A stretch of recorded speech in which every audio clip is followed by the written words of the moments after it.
Tonight on the 31 Nights of Halloween Horror, the Warrens are back to continue to battle against supernatural evils. But this time, their adversary is a human. Tonight's movie, The Conjuring 3, The Devil Made Me Do It.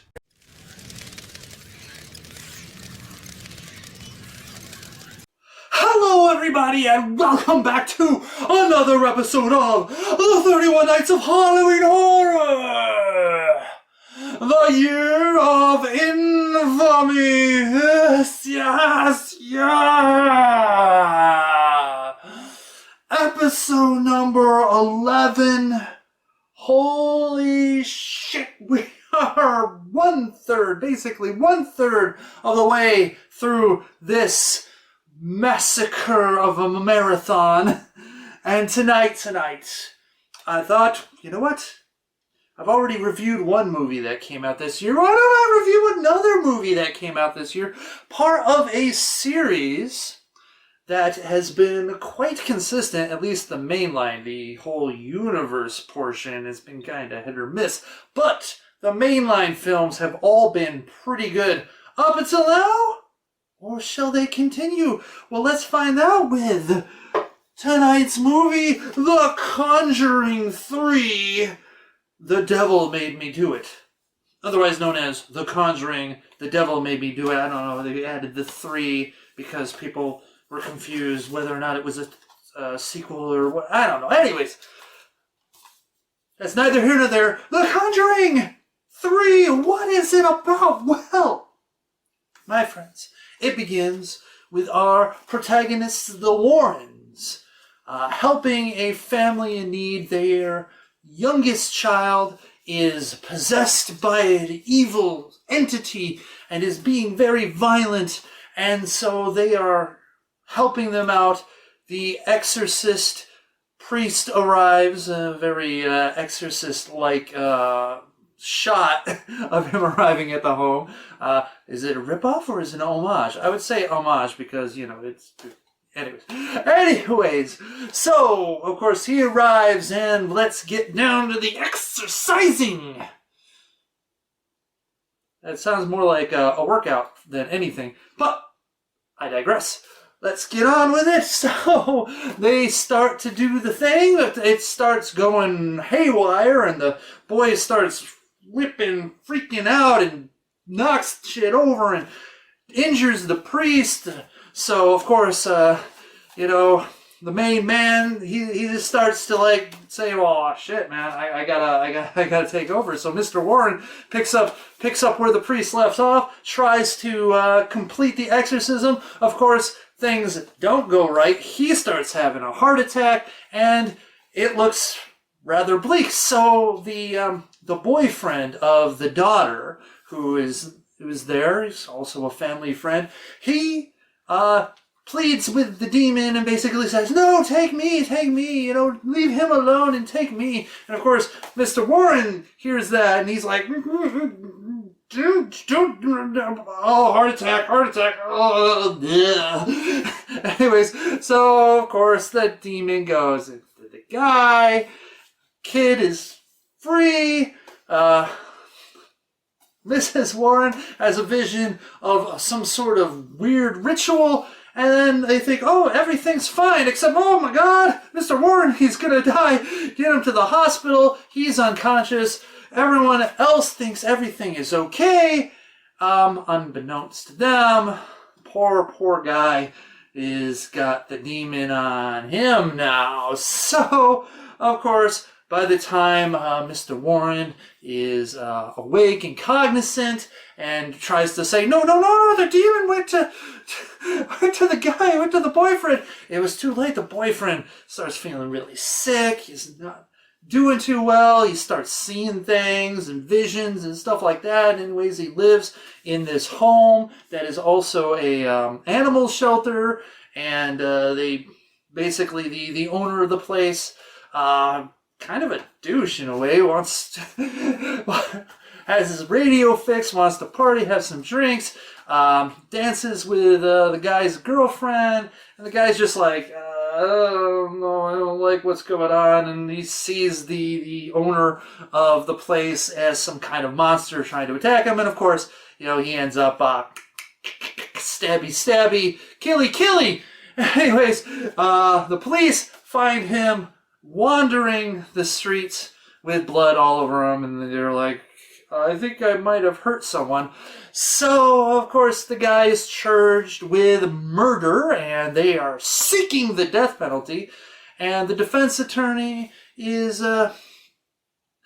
charged with a near impossible task, and has the Warrens try to help her with the defense of not guilty by reason of demonic possession.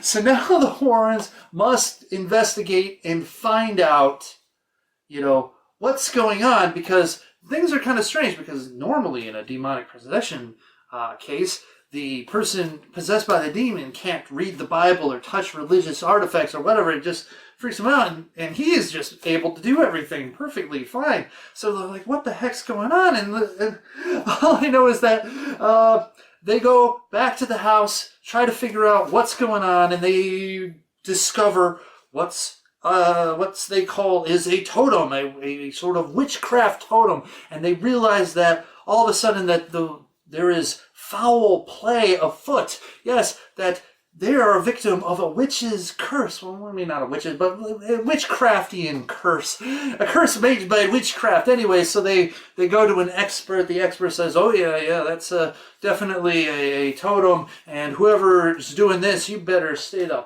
fuck away, because they are hardcore. But undaunted, the Warrens need to continue their quest, because they need to try to figure out who's behind this, how are they doing it, try to stop it, break the curse before the guy gets sentenced to life, or worse, kills himself in prison. So anyways, we get ourselves actually interesting little, I mean, I want to say cat and mouse, but in a way it is a little bit of a investigation cat and mouse game with an antagonist that is more earthbound than we would think for a Conjuring movie. And so let's get to those scores, shall we? Violence and gore. I'm going to give this a solid 3.5 out of 5. Look, you don't usually think of Conjuring movies as bloody and violent, but this movie is definitely got some violence in there and some blood, and it is pretty neat, pretty cool. Earning that R rating not just from sheer fright factor, but definitely through some violence and a little bit of blood. So 3.5 out of 5. Moving on to shock value, 3.5 out of 5. Once again, these movies are all about building tension and delivering shock because of the tension. And yes, there are some jump scares, and yes, there are some kind of pathetic attempts, but overall, I think the atmosphere and the tension built in this movie is really good, and it develops quite well into some nice shocks. And there's some things that go in there that you're like, oh, wow, oh, okay, it definitely changed things up a bit and did some things that I didn't expect a Conjuring movie to be doing, especially in the mainline series, and a lot of it was pleasant and welcome. So 3.5 out of 5, my bad. Going on to plot, I am going to give this a 4 out of 5. Like I said, this movie does a bit different than the other two Conjuring movies, and honestly, it is welcome, because you can't just kind of do the same thing over and over again. I mean, unless you're Friday the 13th, but then, you just have to do different locations, weirder kills, things like that. Make Jason as a super zombie, whatever. So you really can't have it just be like, oh, it's something weird happens in the house. It's haunted. I'm possessed. We got to go in, have the Warrens investigate, figure out, yep, this is actually a haunting. Yep, this is why it's being haunted. This is probably the spirit that's haunting, and then do the exorcism at the end, and then we're all done. I mean, the second one, kind of like that, a little bit different in the formula, a little twisty action toward the end, but still basically that. Now this one is different because now we have a sort of a human villain that they are fighting against in this movie. And so it's not just the same old, oh, it's a haunted house, or they are possessed. It's different. It's a curse. It's a hex. It's things like that. And it definitely created a freshness feel to the movie. And so I think the plot does a good job of having the elements of the other Conjuring movies, but doing enough different things and doing them well. And the plot feeds well and is well paced, and I like it so much. So 4 out of 5.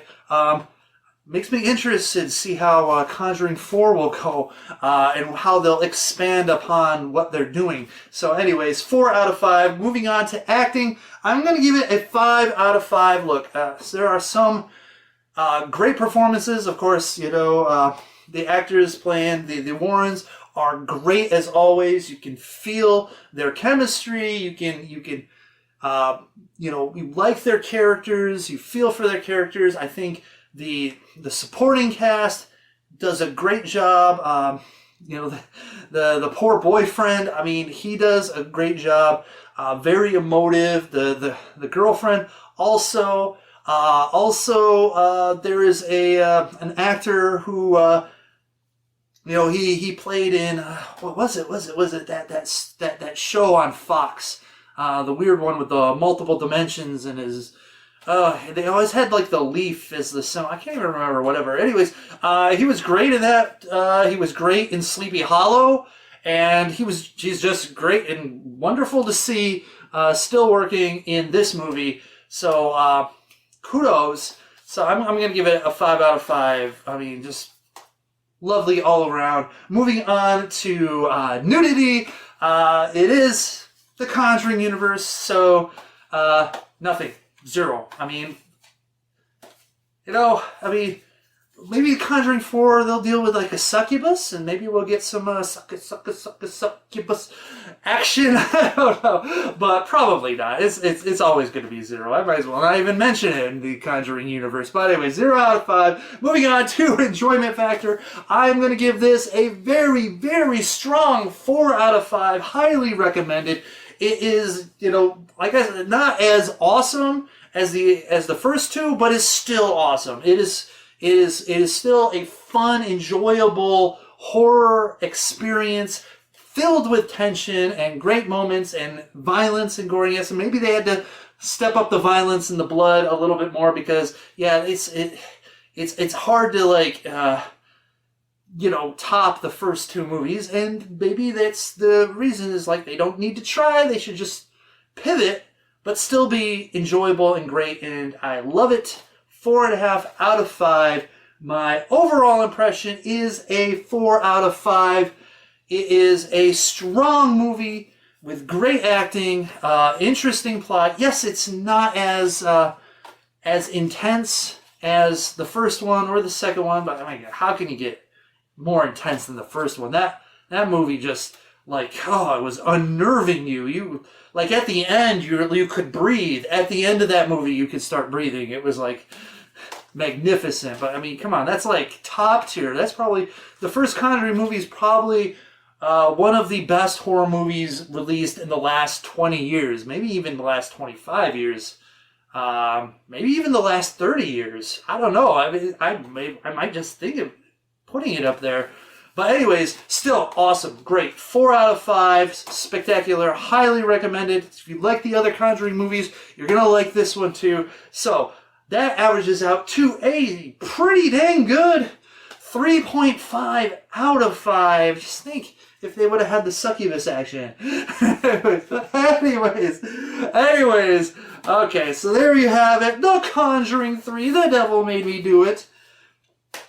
Tell me what you think in the comment section below. Do you agree with me? Do you disagree with me? Don't forget to like, comment, subscribe, ring the bell, notifications. I should probably just say that in the beginning because everyone else does it in the beginning.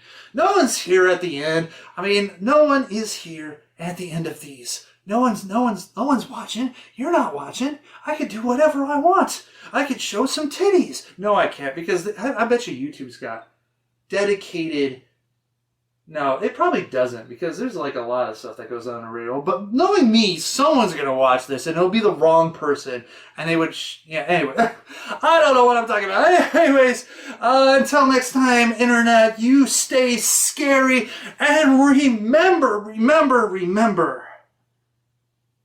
Waterbeds are bad. Waterbeds, just no. Waterbeds, don't even bother. I watched enough horror movies. No, waterbeds. No.